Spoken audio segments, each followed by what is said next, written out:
고구마 벌레.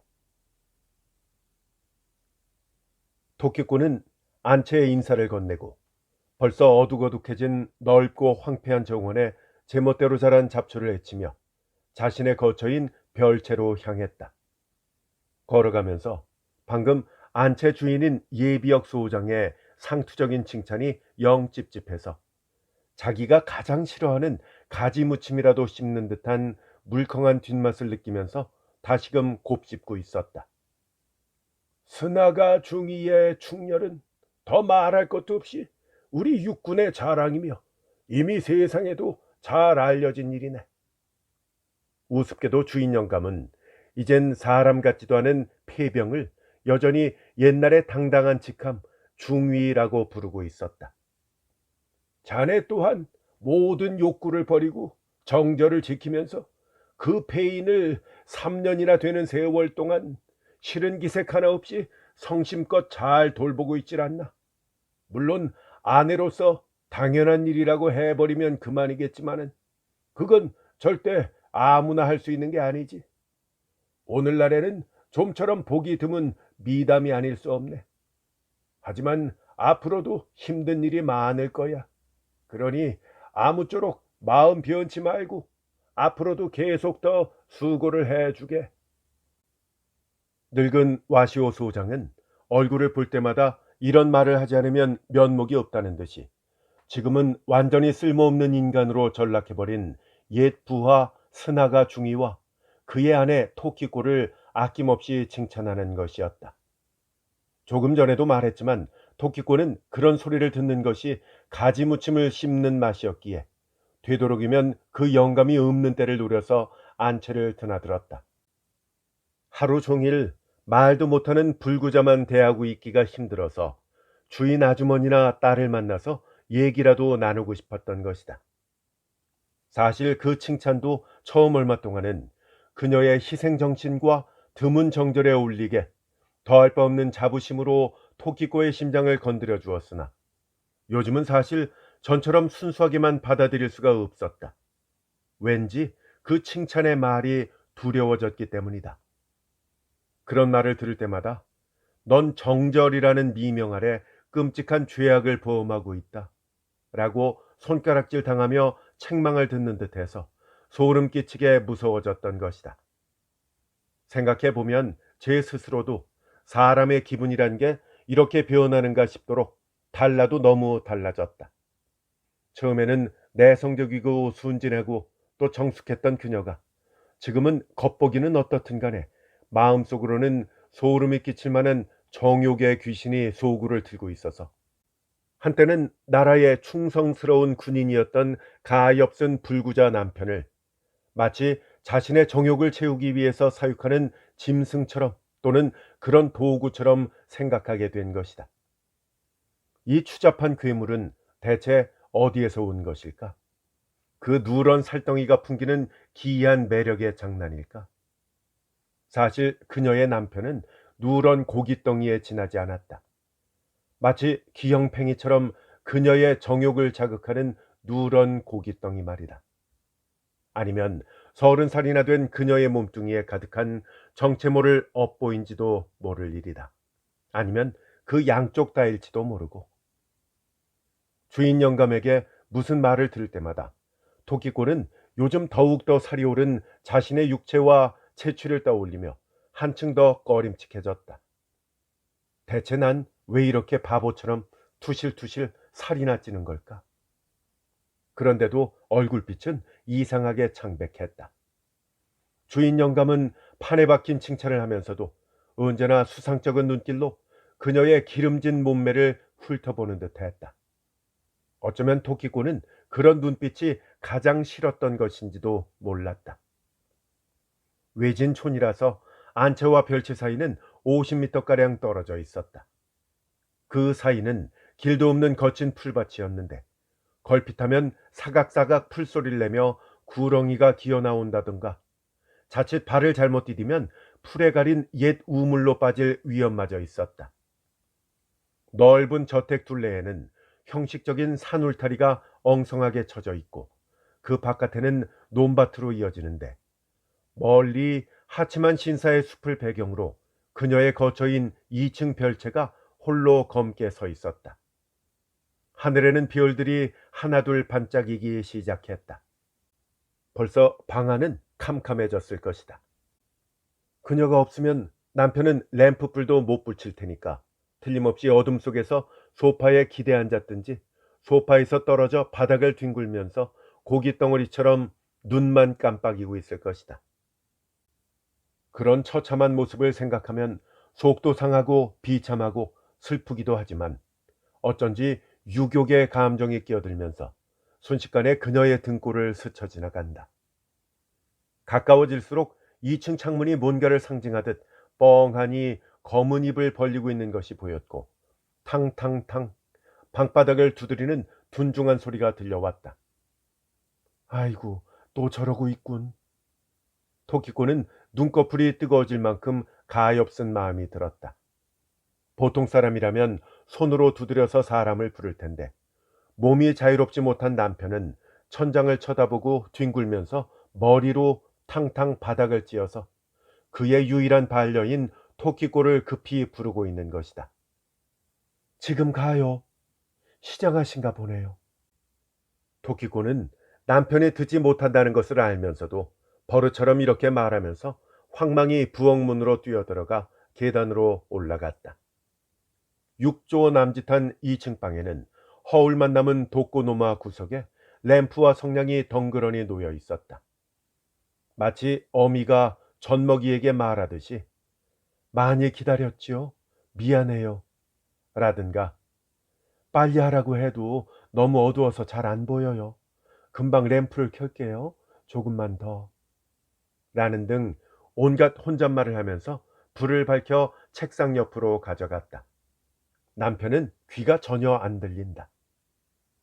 책상 앞에는 모슬린 천을 씌운 신한 특허라나 뭐라는 좌식 의자가 놓여 있었는데 텅 비어 있고 거기서 조금 떨어진 바닥에 기이한 물체가 나뒹굴고 있었다. 그 물체는 낡은 비단 기모노를 입고 있는 게 틀림없었지만 사실 입고 있다기보다는 쌓여 있다고 하는 편이 또는 그런 보자기에서 빠져나왔다고 하는 편이 더 타당하리만치 기이한 모습이었다. 그 보따리 한 구석으로 삐죽하니 사람 머리가 하나 나와 있었는데 마치 메뚜기처럼 또는 기묘한 자동기계처럼 탕탕탕 바닥을 두들기고 있었다. 그럴 때마다 커다란 보따리도 그 반동으로 조금씩 돌아가고 있었다. 그렇게 성질 부리지 말아요. 뭐가 필요해요? 이거? 그러면서 토끼꼬는 손으로 밥 먹는 신용을 해 보였다. 아니에요? 그럼 이거? 그녀는 또 다른 신용을 해 보였다. 그러나 말 못하는 그녀의 남편은 일일이 고개를 저으면서 다시 발작적으로 탕탕탕탕 바닥에 머리만 찧었다.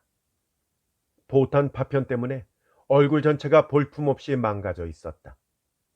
왼쪽 귓불은 아예 날아가 버린 채 그 자리에는 작고 검은 구멍만이 겨우 귀의 흔적을 남기고 있을 뿐이었고 왼쪽 입가에서 볼을 지나 눈 아래까지 비스듬히 꿰맨 커다란 흉터도 그에 못지 않았다. 오른쪽 관자놀이에서 머리에 걸쳐서도 보기 흉한 상처가 기어 올라갔다. 목은 푹 도려낸 것처럼 패여 있었다. 코도 목도 본 모양을 찾기가 어려웠다. 괴물 같은 모습 중에서 그나마 가장 온전한 것이 두 눈이었는데 추한 다른 모습과는 달리 이것만은 순진무구한 어린아이처럼 맑고 둥글고 귀여웠다.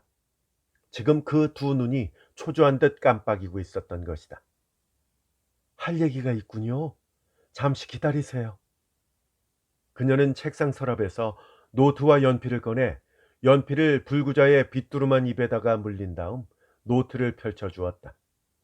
남편은 말할 것도 없이 말도 할 수 없고 붓을 들 수 있는 손이나 발도 없었던 것이다.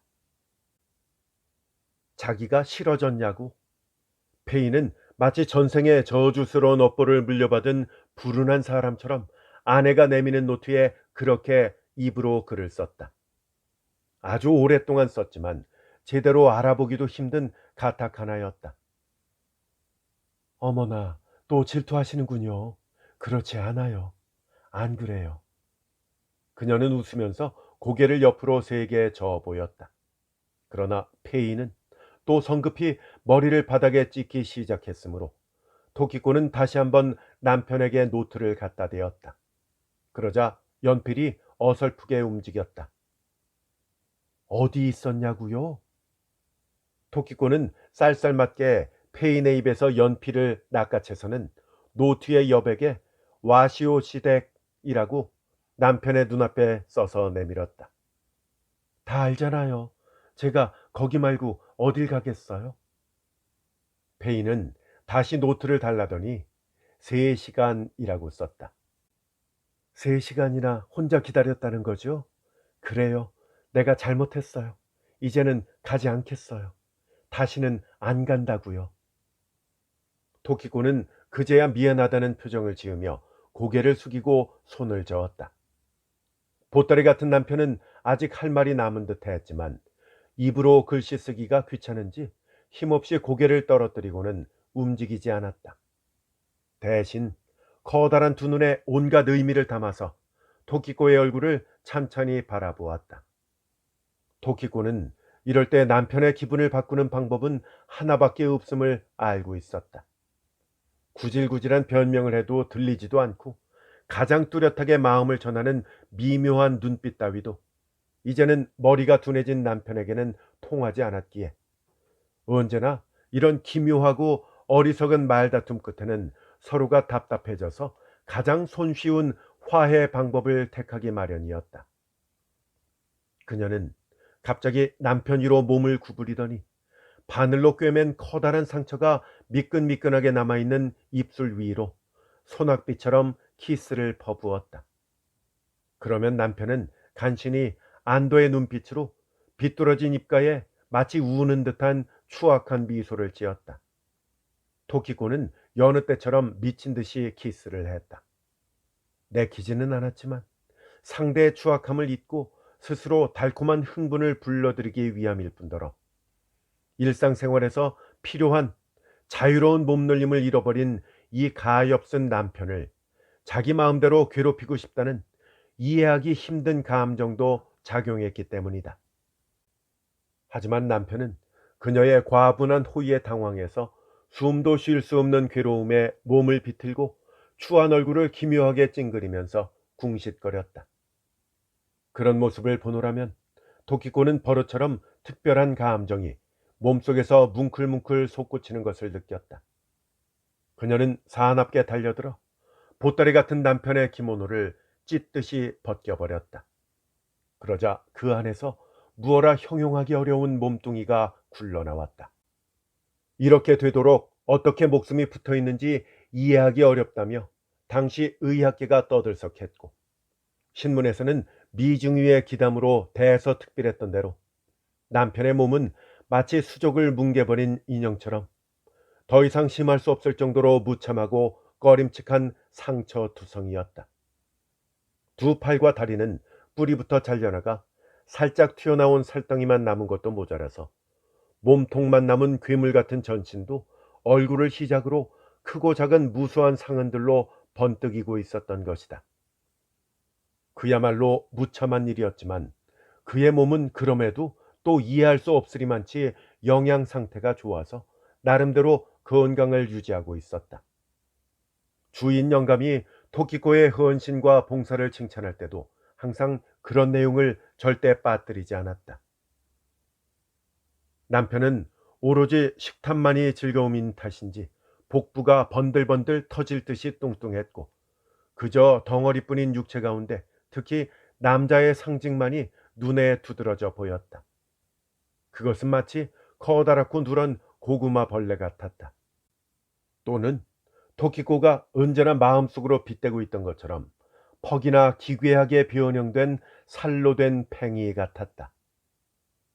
어떤 때는 팔다리의 잔재인 4개의 살덩어리를 그 살로 된 돌기를 마치 고구마 벌레 다리처럼 기이하게 떨면서 엉덩이를 중심으로 머리와 어깨가 마치 팽이처럼 바닥을 빙글빙글 돌곤 했다. 지금 토키코에 의해 벌거숭이가 된 남편은 별로 저항할 기색도 없이 마치 무언가를 기대하는 치켜뜬 눈길로 머리맡에 웅크리고 앉아 마치 사냥감을 노리는 짐승 마냥 가늘게 뜬 묘한 눈과 다소 굳어져 버린 아내의 부드러운 이중턱을 올려다보고 있었다. 토키코는 남편의 그 눈빛을 읽을 수 있었다. 이럴 때 그녀가 한 걸음 더 나아간다면 그런 눈빛은 곧 사라질 것이다. 그렇지만 가령 그녀가 곁에서 바느질이라도 하고 있을라 치면 이 남편은 어처구니 없게도 한층 더 깊은 눈빛으로 어두운 허공을 하염없이 응시하면서 어떤 고민을 하고 있는 것이었다. 시각과 촉각 외의 모든 오관을 상실한 이 폐인은 본래 독서욕 같은 건 아예 없던 독재자였는데 총상으로 머리가 둔해진 뒤로는 더욱더 글과는 인연을 끊어버려서 지금은 동물처럼 오로지 물질적인 욕망 외에는 아무 위안도 얻을 수 없는 몸이 되었다. 그러나 시커먼 진창 같은 지옥 생활 속에서도 가끔 정상인이었을 때 배운 군대식 윤리관이 그의 둔한 머리를 스치고 지나갈 때가 있었다. 그럴 때면 불구이기 때문에 더욱 민감해진 정욕과 싸우느라 그의 눈에는 이토록 기이한 고민의 그림자가 떠오르는 것이었다. 토키코는 그렇게 이해하고 있었다. 토키코는 무력한 남편의 눈에 떠오른 겁먹은 고노의 표정을 보는 것이 그렇게 싫지만은 않았다. 어떨 때는 굉장히 울보이기도 한 그녀지만 묘하게도 약한 자를 괴롭히는 취미가 있었던 것이다. 게다가 이 가엾은 남편의 고민은 그녀의 실증나지 않는 자극물이기도 했다. 지금도 그녀는 남편의 마음을 위로하기보다는 도리어 도전하듯이 민감해진 불구자의 정욕에 육박해가는 것이었다. 그날 밤 정체 모를 악몽에 가위에 눌려서 외마디 비명을 지른 토키코는 땀을 흠뻑 흘리며 잠에서 깨어났다.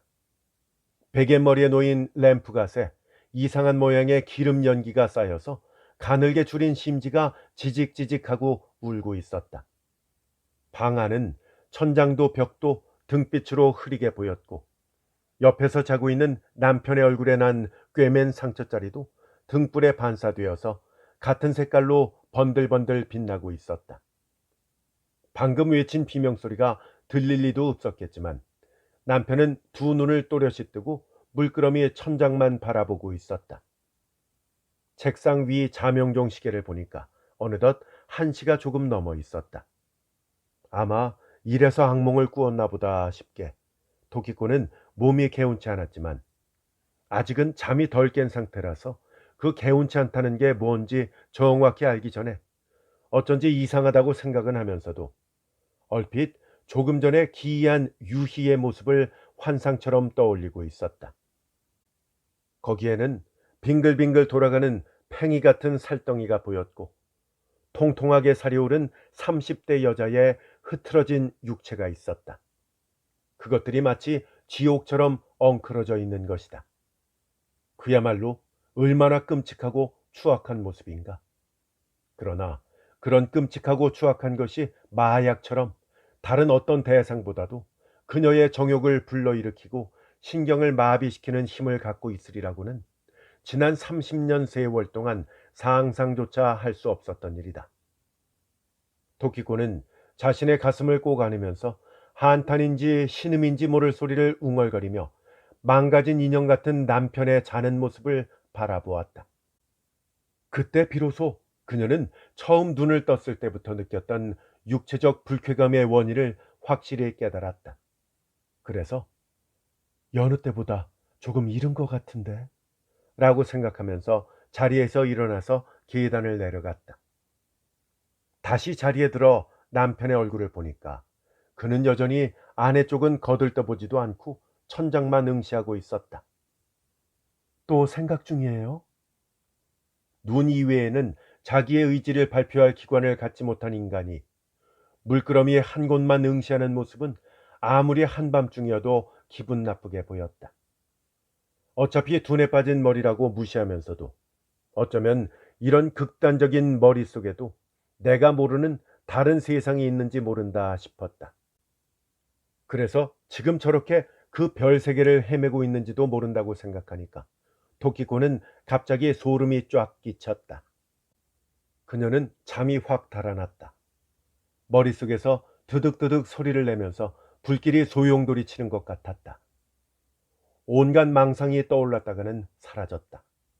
그 중에는 그녀의 생활을 이처럼 단번에 바꿔버린 3년 전의 사건도 뒤섞여 있었다. 남편이 부상을 당해서 본국으로 송환된다는 소식을 받았을 때는 그나마 전사가 아니라서 다행이라고 생각했다. 그 무렵 친하게 지내던 동료 부인들로부터 당신은 그나마 행운이라면서 부러움까지 받았다.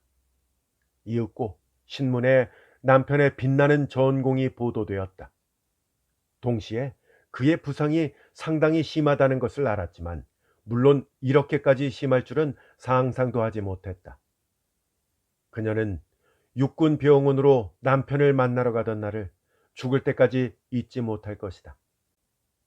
새하얀 시트 속에 무참히 부상당한 남편의 얼굴이 멍하니 그녀 쪽을 향하고 있었다. 의사가 어려운 의학 용어를 섞어서 부상 때문에 귀가 먹고 발성 기능에 이상한 장애가 생겨서 말조차 할 수 없게 되었다고 말했을 때 그녀는 이미 눈까지 빨개져서 연신 코를 훌쩍이고 있었다. 그 뒤 얼마나 무서운 것이 기다리고 있는지도 몰랐다. 의사는 엄숙한 표정에 제법 불쌍하다는 얼굴로 놀라지 말라고 하면서 조용히 시트를 제쳤다. 거기에는 악몽 속의 괴물처럼 팔이 있어야 할 곳에 팔이, 다리가 있어야 할 곳에 다리가 전혀 보이지 않고 붕대를 칭칭 감은 둥그런 몸통만이 섬뜩하게 누워 있었다. 마치 생명 없는 석고 흉상을 침대에 눕혀놓은 형국이었다. 그녀는 세상이 빙글 돌아가는 듯한 어지러움증을 느끼며 침대 다리 쪽에 쪼그리고 앉았다. 너무나 슬퍼서 남의 눈도 아랑곳하지 않고 엉엉 소리내어 울기 시작한 것은 의사와 간호사에게 안내되어 별실에 들어섰을 때였다. 그녀는 더러운 테이블 위에 엎드려 아주 오랫동안 목을 놓았다. 정말 기적입니다. 양팔 양다리를 잃은 부상병이 스나가 중위뿐은 아니지만 생명을 구한 사람은 아무도 없었습니다. 정말 기적이에요. 이건 마사도노 군의관과 기타무라 박사의 놀라운 의술의 결과일 것입니다. 아마 다른 육군병원에서도 이런 예는 없을 거예요. 엎드려 우는 토키코의 귓가에 의사는 위로한답시고 기뻐해야 할지 슬퍼해야 할지 모를 그런 기적이라는 말을 여러 번 되풀이했다. 신문은 스나가 중위에 혁혁한 무우는 말할 것도 없고 이 의학계의 기적 같은 일을 대서특필했다. 꿈처럼 반년이 지나가 버렸다. 상관이며 동료들과 더불어 스나가의 사한 몸뚱이가 집으로 운반되자마자 거의 동시에 잃어버린 사지에 대한 보상으로 5급 공로 훈장이 수여되었다. 토키코가 불구자의 병관으로 눈물을 흘리고 있을 때 세상은 개선을 축하하느라 떠들썩했다. 그녀에게도 친척이며 지인, 동네 사람들로부터 명예 명예하는 소리가 비처럼 쏟아졌다. 이윽고 얼마 안 되는 연금으로는 살림이 어려웠던 그녀는 전쟁터에서 남편의 상관이었던 와시오 소장의 호의를 입어서 이 저택 별채를 세도 없이 빌려 쓰게 되었던 것이다. 시골로 이사간 탓도 있겠지만 그 무렵부터 그녀의 생활은 완전히 쓸쓸하게 변해버렸다. 개선 당시에 떠들썩한 열기도 식어버리고 세상은 더 이상 관심을 갖지 않았다. 이제는 남편의 병문안을 오는 이조차 없어졌다. 세월이 지나면서 승전의 흥분도 가라앉고 전쟁 공로자들에 대한 감사의 마음도 희미해졌다. 스나가 중위에 대한 일은 아무도 입에 담지 않았다. 남편의 친척들도 불구자를 꺼려했는지 물질적으로 도와주는 일도 귀찮아졌는지 거의 찾아오지 않게 되었다. 그녀 쪽에도 양치는 없었고 오빠나 여동생들은 모두 인색한 사람들이었다. 가엾은 불구자와 그의 정숙한 아내는 마치 세상과는 격리된 것처럼 시골 별채에서 외로운 생을 이어가고 있었다. 그곳 2층짜리 세 칸방이 그들의 유일한 세상이었다. 게다가 그 중 한 사람은 말도 할 수 없고 귀도 들리지 않고 아무런 행동도 할 수 없는 흙 인형이나 마찬가지였다. 갑자기 이 세상으로 내보내진 별세계 인류처럼 페이는 완전히 달라진 생활 양식에 당혹해했다. 건강을 회복해서도 한동안은 멍청하게 꼼짝도 하지 않고 누워있거나 시도 때도 없이 꾸벅꾸벅 졸기만 했다. 그래서 토키코의 제안으로 연필로 대화를 나누게 되었을 때 맨 처음 남편이 쓴 글은 신문과 훈장이라는 단어였다. 신문이란 그의 무운을 크게 실은 전쟁 당시의 신문기사 발췌문이었고, 훈장이란 말할 것도 없이 그의 무공 훈장이었다. 그가 의식을 되찾았을 때 와시오 소장이 제일 먼저 그의 눈앞에 내보인 것도 바로 그 두 가지였는데, 남편은 그것을 잘 기억하고 있었다.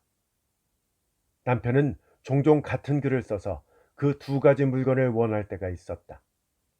토키코가 그것들을 들고 눈앞에 대고 있으면 남편은 한도 끝도 없이 들여다보았는데, 그녀는 손이 저려오는 것을 참으면서 남편이 같은 기사를 읽고 또 읽으면서 대단히 흡족해하는 눈빛을 한심스러운 기분으로 쳐다보았다.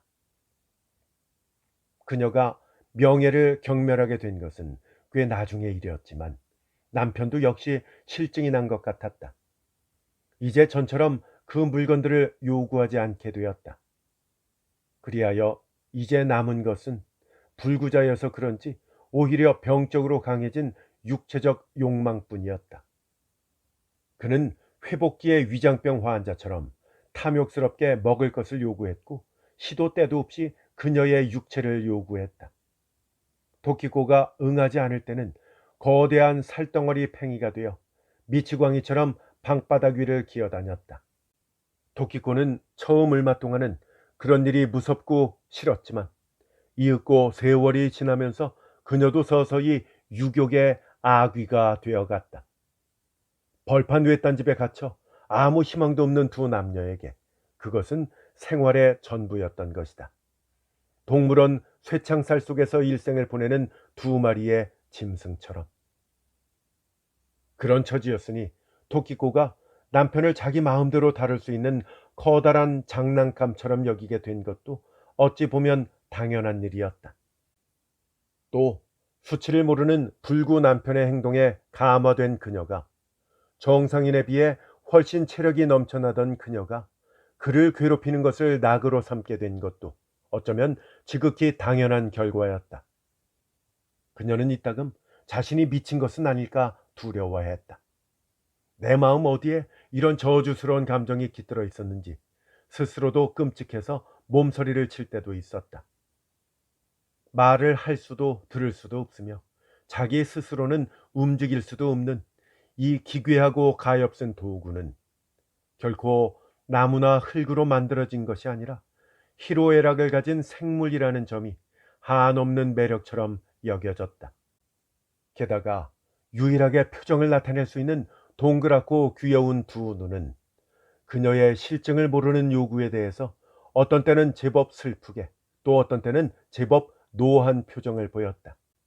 그렇지만 아무리 슬퍼도 그 몸뚱이는 결국 눈물을 흘리는 것밖에는 달리 도리가 없었고, 아무리 화가 나도 그녀를 위협할 힘도 없었기 때문에 결국은 압도하는 그녀의 유혹에 못 견뎌 그 역시도 이상한 병적 흥분에 빠지는 것이었다. 이렇게 무력한 생물을 상대로 강제로 괴롭히는 일이 이제 그녀에게는 더 없는 희열이 되고 있었던 것이다.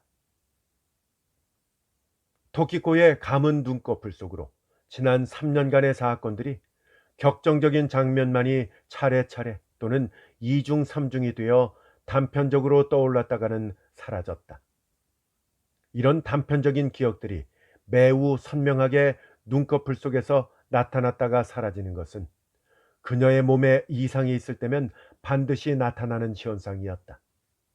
그리고 이런 현상이 일어날 때는 그녀의 야성도 더욱 거칠어져서 불쌍한 남편을 한층 더 심하게 괴롭히게 되는 것이었다. 그녀도 스스로 의식은 하고 있었지만 몸 안에서 솟구치는 흉포한 힘을 자신의 의지로는 도저히 어찌할 수가 없었다.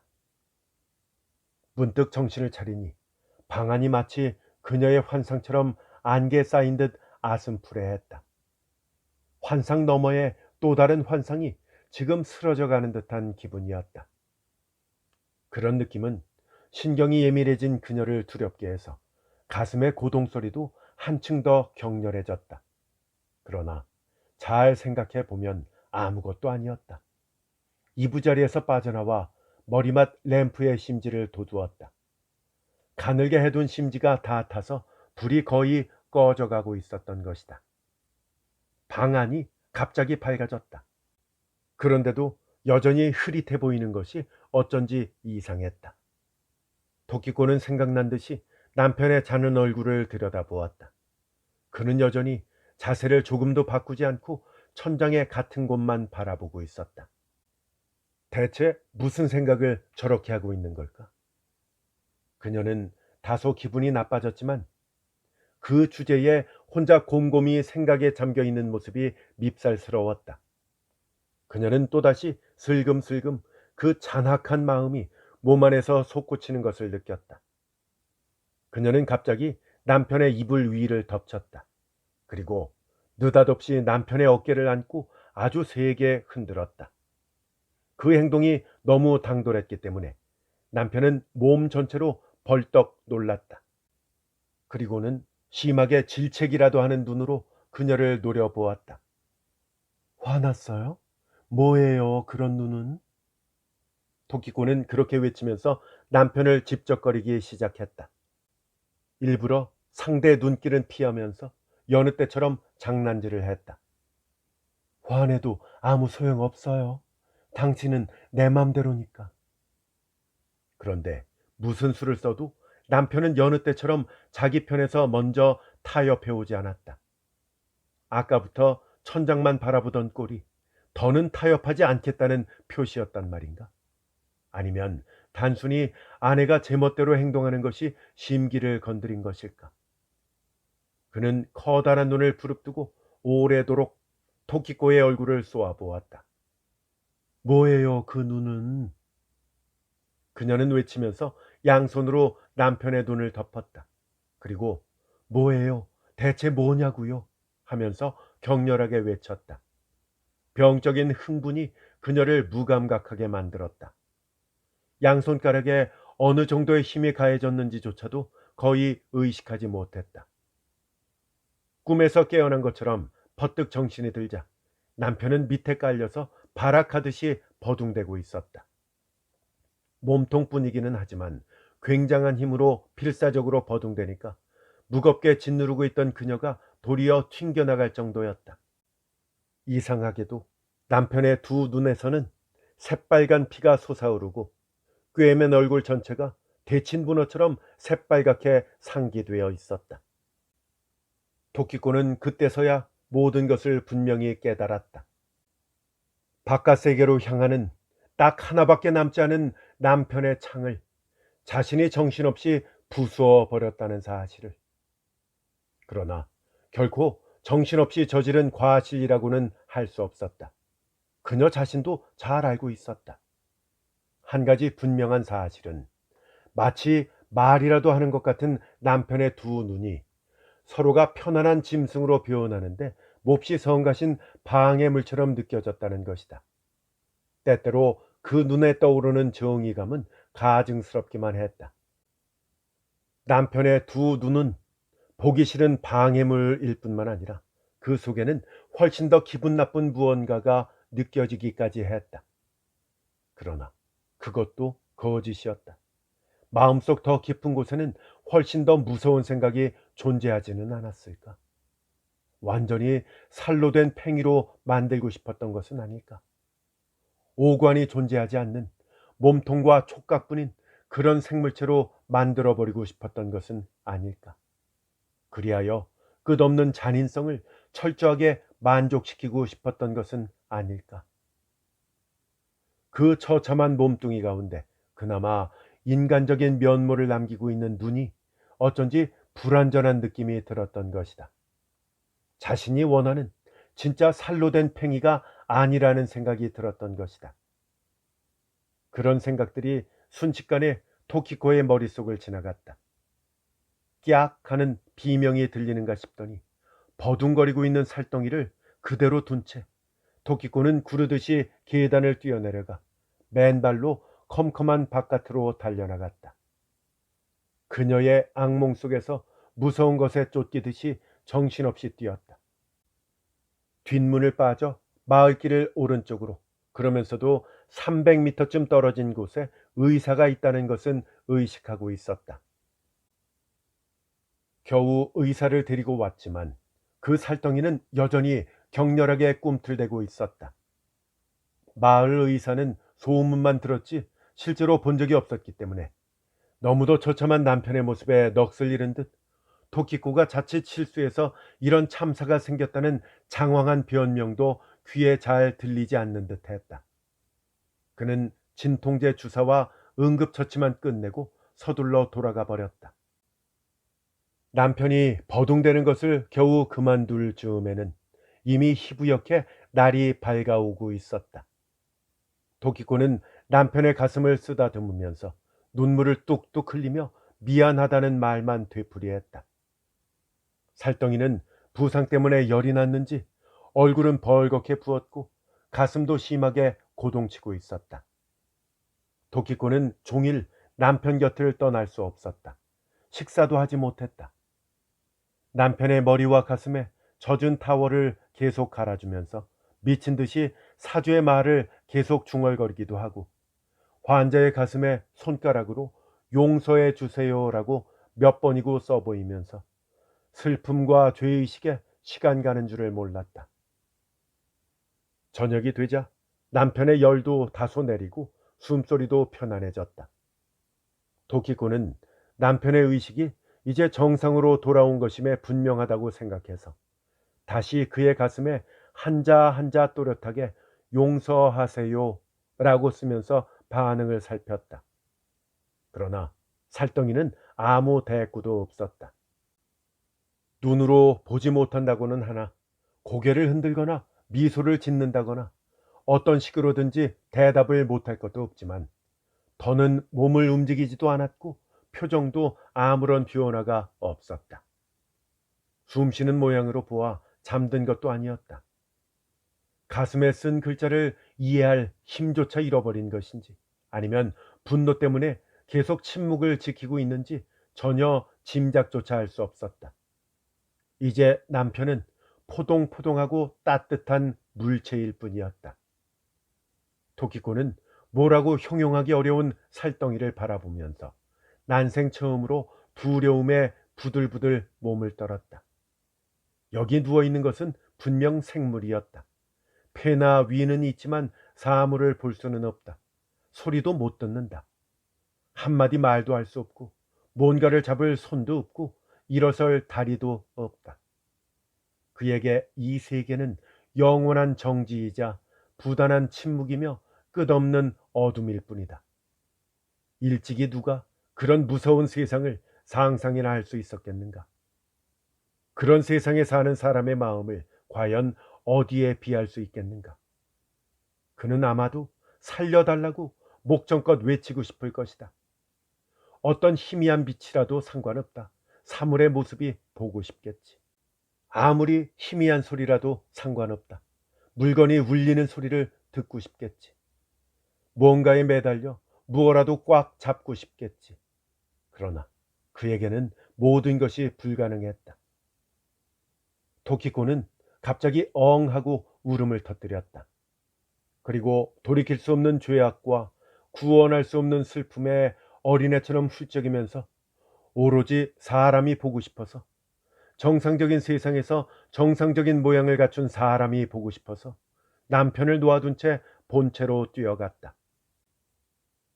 심한 울음 때문에 알아듣기 힘든 장황한 그녀의 참회 말을 묵묵히 다들은 주인 영감은 너무도 놀라서 한동안 아무 말도 하지 못했다. 여하튼 스나가 중이가 지금 어떤지 보아야겠네. 이윽고 허탈하게 그가 말했다. 벌써 밤이 되었기 때문에 제등이 준비되었다. 두 사람은 어두운 풀밭을 저마다 생각에 잠겨 말없이 별채를 향해 더듬더듬 나아갔다. 응? 아무도 없는데 어찌된 일인가? 먼저 2층에 올라갔던 영감이 놀라서 물었다. 아니에요. 바닥에 있을 거예요. 토키코는 영감을 따라 아까까지 남편이 누워있던 이불로 가보았다. 그러나 정말 이상한 일이었다. 그곳은 덩그렇게 빈 이불만 남아 있었다. 아니, 이럴 수가? 토키코도 놀라서 망연자실했다. 그 불편한 몸으로 설마 이 집을 나가지는 못했겠지. 집안을 좀 더 살펴보세. 영감이 재촉하듯이 말했다. 두 사람은 위층과 아래층을 샅샅이 뒤졌다. 그러나 그 살덩이의 모습은 그림자도 보이지 않고 대신 이상한 것이 섬뜩하게 남아 있었다. 어, 이게, 이게 뭘까요?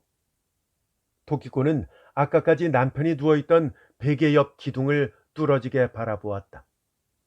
거기에는 어지간히 생각해보지 않고서는 읽을 수 없는 어린애 장난 같은 연필 글씨가 희미하게 남아 있었던 것이다.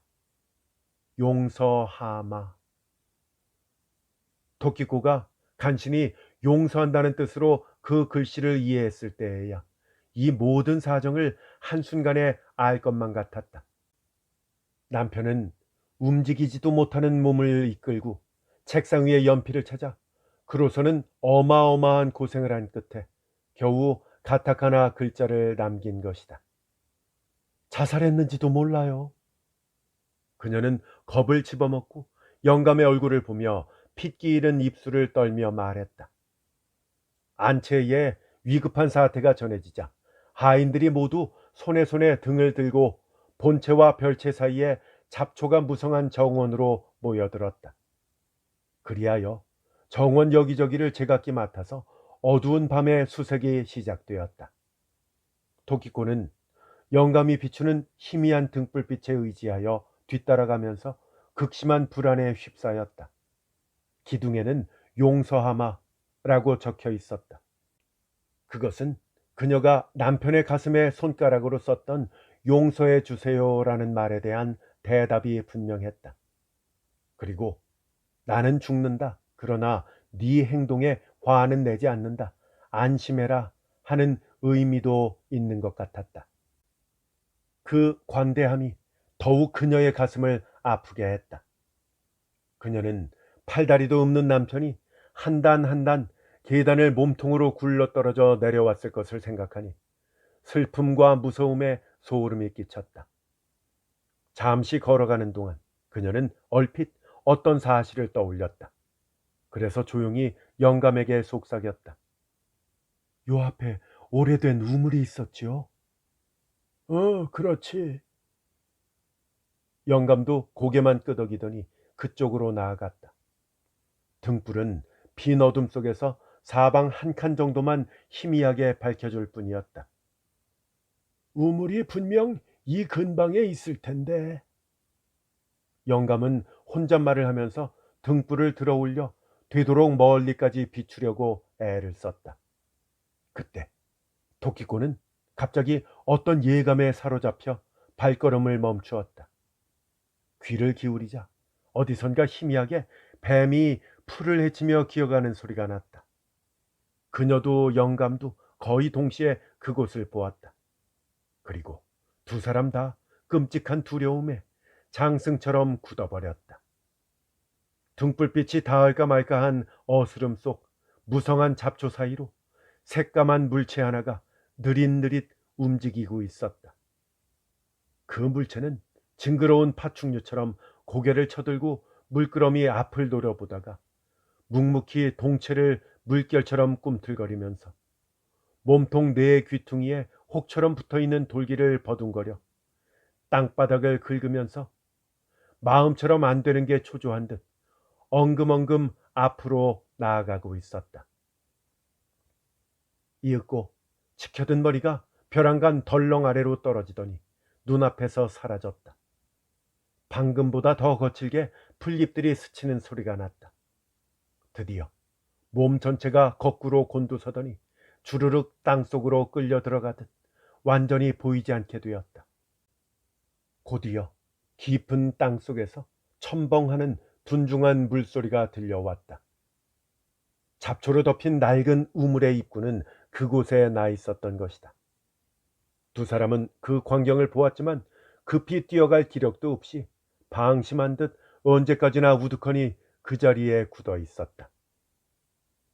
참으로 이상한 일이지만 그 황급한 순간에도 토끼꼬는 칠흑 같은 밤에 고구마 벌레 한 마리가 마른 나뭇가지를 기어다니다가 가지 끝에서 제 몸의 무게를 이기지 못하고 툭하니 바닷물을 구덩이 속으로 떨어지는 광경을 마치 환영처럼 그리고 있었다.